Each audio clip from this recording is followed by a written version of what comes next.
Hello everybody, I'm the Rubber. Today we bring you a SCP Foundation Heater Class Object, SCP-106. SCP-106, also known as the Old Man, appears to be an elderly humanoid with a general appearance of advanced decomposition. This appearance may vary, but the rotting quality is observed in all forms.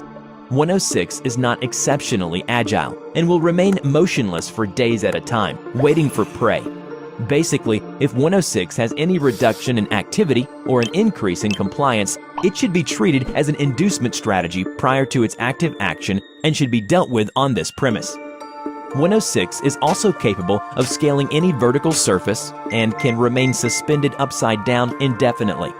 When attacking, it will attempt to incapacitate prey by damaging major organs, muscle groups, or tendons, then pull disabled prey into its pocket dimension. 106 appears to prefer human prey items in the 10 to 25 years of age bracket.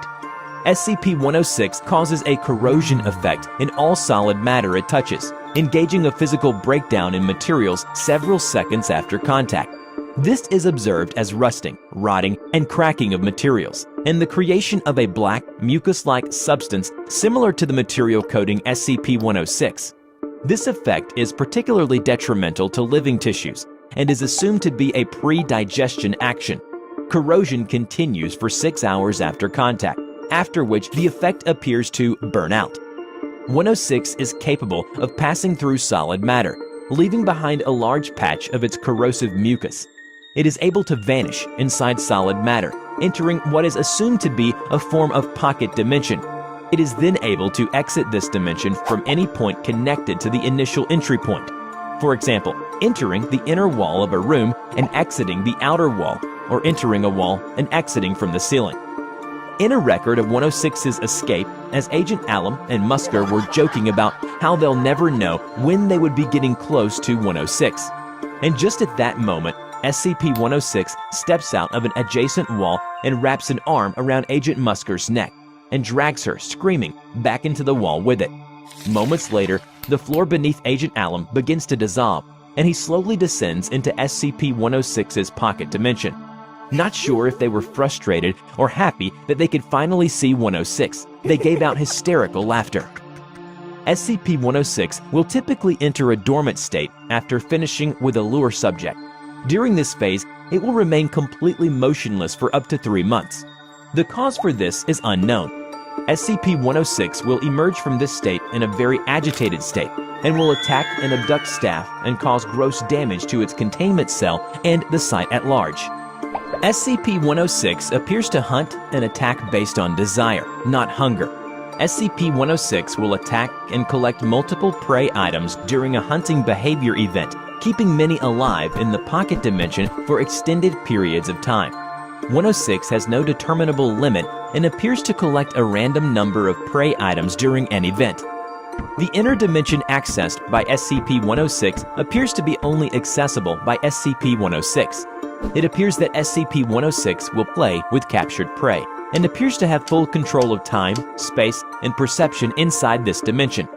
It is said that the prey dragged into the pocket dimension will not die, even if it is corroded inside and outside. SCP-106 will throw it out once it's bored of it. In the event of a breach event by SCP-106, a human within the 10 to 25 years of age bracket will be prepared for recall, with the compromised containment cell being replaced and restored for use. When the cell is ready, the lure subject will be injured, preferably via the breakage of a long bone, such as the femur, or the severing of a major tendon, such as the Achilles tendon. Lure subject will then be placed in the prepped cell, and the sound emitted by said subject will be transmitted over the site public address system. SCP-106 will typically begin to gravitate toward the lure subject within 10 to 15 minutes after hearing the subject. Should 106 not respond to the initial broadcast, additional physical trauma is to be administered to the lure subject at 20-minute intervals until 106 responds. This is a picture of a Foundation personnel after being released by 106. This person disappeared for 2 hours and lived an hour after his release. Hello everybody, I'm the Rubber. Today, we bring you a SCP Foundation Euclid Class Object SCP-096. SCP-096 is a humanoid creature measuring approximately 2.38 meters in height. SCP-096 shows very little muscle mass, with a preliminary analysis of body mass suggesting mild malnutrition. Arms are grossly out of proportion with the rest of the subject's body, with an approximate length of 1.5 meters each. It has no sign of any body hair, its skin is mostly devoid of pigmentation, and it probably doesn't have pupils either. Other facial features remain similar to an average human, with the exception of the eyes.